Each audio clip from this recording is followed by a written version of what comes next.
Muchísima información y Emilio se nos va a ocupar también. Buenos días, estimado, ¿cómo estás? Muy buenos días, Luis Alberto. Buenos días a todo el auditorio. Mucho sin hablar contigo, hombre. Saludos Sí, para ti. A, gracias. a ver, ¿cuál es tu valoración de lo que está ocurriendo en Sonora, estimado?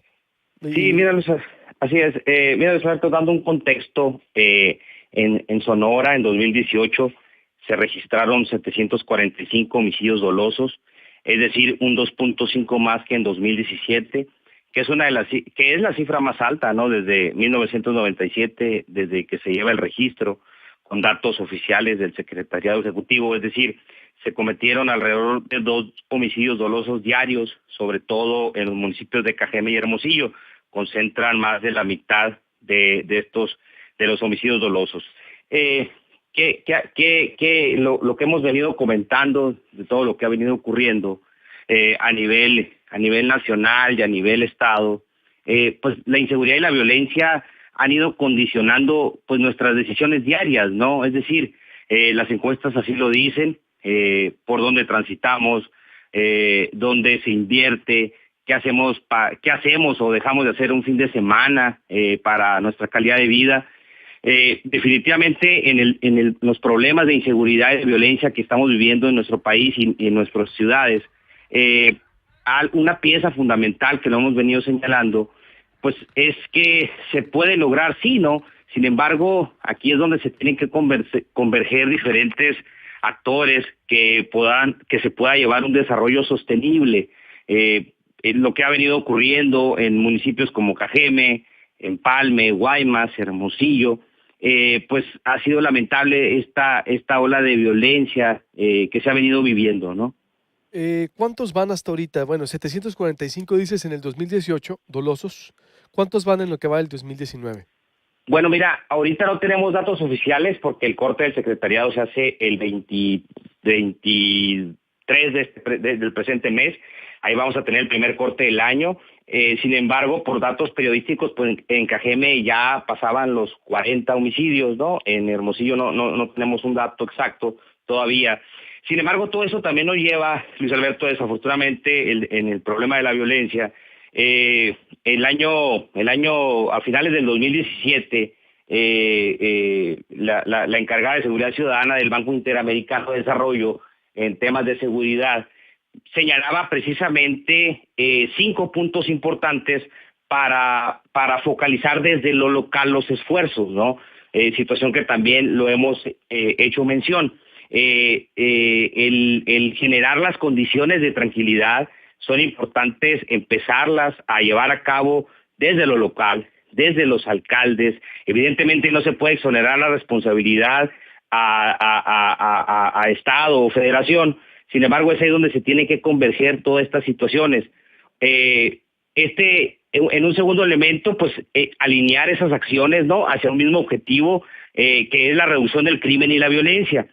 Un tercer ingrediente que es muy importante, que no podemos hacer un lado a la policía. Lo hemos comentado aquí en Proyecto Puente, cómo están nuestros policías, bajo qué condiciones están para llevar a cabo su trabajo.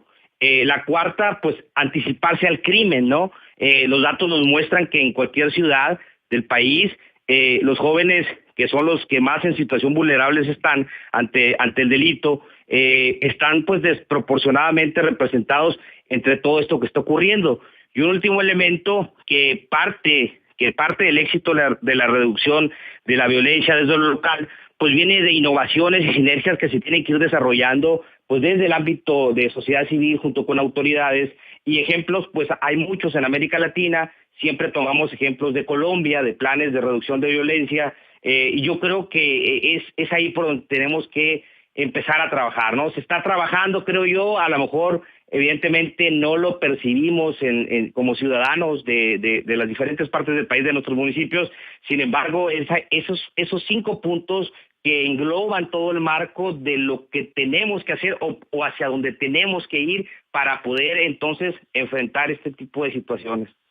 ¿Qué evalúas de lo sucedido en Sonora? Me viste ahorita, no sé si estabas escuchando, me confirmaron lo de Bacum también, y lo que está ocurriendo en Cajeme, que toma el control del ejército y junto con Guaymas, es decir, estaríamos hablando que, como dices, hay que explorar otras estrategias, hay que ver otros ejemplos internacionales. ¿Cuál sería tu recomendación final entonces para que esto no se desborde y siga incrementando? ¿Que siga el ejército controlando a las ciudades entonces, por ejemplo? Mira, nosotros desde el colectivo de Seguridad Sin Guerra respetamos a nuestras Fuerzas Armadas, sin embargo, no es recomendable la militarización de las zonas. Ahora bien, si el problema, porque pues hemos visto comunicados o hemos visto en algunos medios, sin embargo, información oficial respecto al tema no hemos tenido, no la hemos encontrado, pero sí vimos que, por ejemplo, en Cajeme, los militares iban a tomar el control. Ahora bien, suponiendo que sea de esa manera, porque el municipio como tal no puede hacerse cargo de la seguridad, yo creo que tiene que ser dentro de un plazo definido, ¿no? Vamos a suponer un plazo definido, X número de tiempo, mientras que ellos apoyan a las labores civiles, los policías, pues deben de estar en su capacitación, en los controles de confianza, en esa depuración o mejoramiento del ámbito de policía. ¿Por qué? Porque el extender en los lugares donde la autoridad local está rebasada en torno a la militarización, pues va contrario a todos los estudios que aumentan desafortunadamente las violaciones a derechos humanos y otro sinnúmero de circunstancias que atrae la militarización en los sectores. O sea, ¿el ejército no es la salida, es lo que me quieres decir?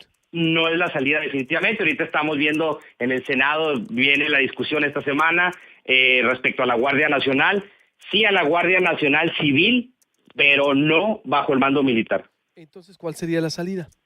La salida es precisamente esa, donde hay lugares en el país, ojo, hay lugares en el país y pareciera que Obregón, pues es lo que está ocurriendo por lo que hemos estado leyendo el fin de semana, donde dicen que los militares tomarán el control de las actividades de seguridad pública, pero que exista un plazo de cuánto tiempo estarán y a quién le rendirán cuentas, ¿no? Entonces, hay lugares también en el país donde no hay policías municipales, donde el ejército está cumpliendo una función, pero en esos lugares donde está el ejército cumpliendo funciones de seguridad pública, tiene que haber un retiro paulatino para que entonces se fortalezcan las autoridades locales o estatales en su caso, para que después se vuelvan a reintegrar y ya ese retiro sea paulatino de los militares. Entonces, la apuesta hacia una guardia nacional militar, no creemos, los argumentos señalan que no es el camino correcto. Muy bien, pues conclusión, Emilio, porque pues Sonora, ¿cuál sería tu valoración entonces de todo esto? Vaya, podemos justificar que es parte de un ambiente nacional, pero digo, es lo que van a decir las autoridades locales, ¿no? Por ejemplo, también, vaya, a las autoridades, pero estamos muy a tiempo, creo, todavía de darle la vuelta o de contener, Emilio. Sí, se está muy a tiempo. Tenemos alcaldes, tenemos municipios que pues apenas el año pasado entraron. Creo yo ahí que faltó en muchos de los municipios tener definida la ruta en cuanto a seguridad. El tema de seguridad en campaña, pues si bien todos los candidatos a las alcaldías la bandera traían de que iban a resolver o de que solucionarían el problema de la inseguridad y la violencia, y hoy estando, pues pareciera que pues echan la bola al Estado o a la Federación. Sin embargo, hay que decirlo, los apoyos, las coyunturas son excelentes, eso es sin duda, pero volvemos al punto, los estudios realizados en México y en otras partes del país y la experiencia nos dice que el trabajo se tiene que seguir fortaleciendo desde lo local, con el apoyo evidentemente de las diferentes autoridades, pero a través también de diferentes instancias, no solo de la policía.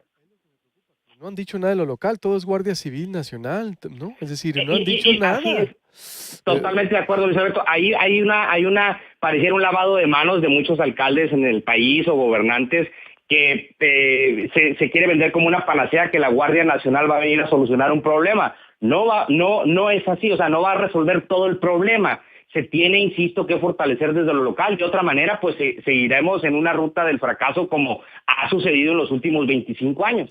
Totalmente, no hay en el plan, todo es Guardia Nacional y no hay, Así. no se habla de policías municipales, no se habla de relanzamiento de esta estrategia de fortalecimiento. Incluso tengo un dato, no sé si lo tengas tú por ahí, me llegó un Ujú. documento oficial del cual me confirman las autoridades del municipio de Hermosillo que sí es, ojo, porque hay una reducción de asignaciones al Fortasec, ¿no? Que es Ujú. el, Sí, sí, sí. em, Fortalecimiento de la seguridad. ajá.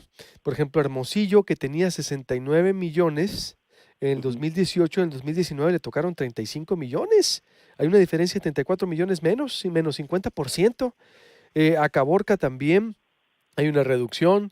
En Cajeme, no, sí hay un incremento. ¿No tienes información de esto? Sí, fue, creo que el 2 en todos los municipios fue un 2 punto y algo por ciento, ¿no? Lo que vino a reducirse en el Fortasec. Bueno, entonces, cuando estaba Fortasec, es decir, cuando estaban todos estos millones, el problema, siempre lo hemos comentado también, es la transparencia y rendición de cuentas, ¿no? Al finalizar cada trienio en cualquier municipio de nuestro estado, pues nos enteramos que las patrullas no tenían gasolina, etcétera. Entonces, es ahí donde la transparencia y rendición de cuentas en estos temas también de seguridad, en los fondos, pues tienen que estar también a la vista para saber que realmente ese dinero se está invirtiendo en seguridad. Muy bien, gracias Emilio, te agradezco mucho. Buenos días. Gracias, Luis Alberto. Buen día.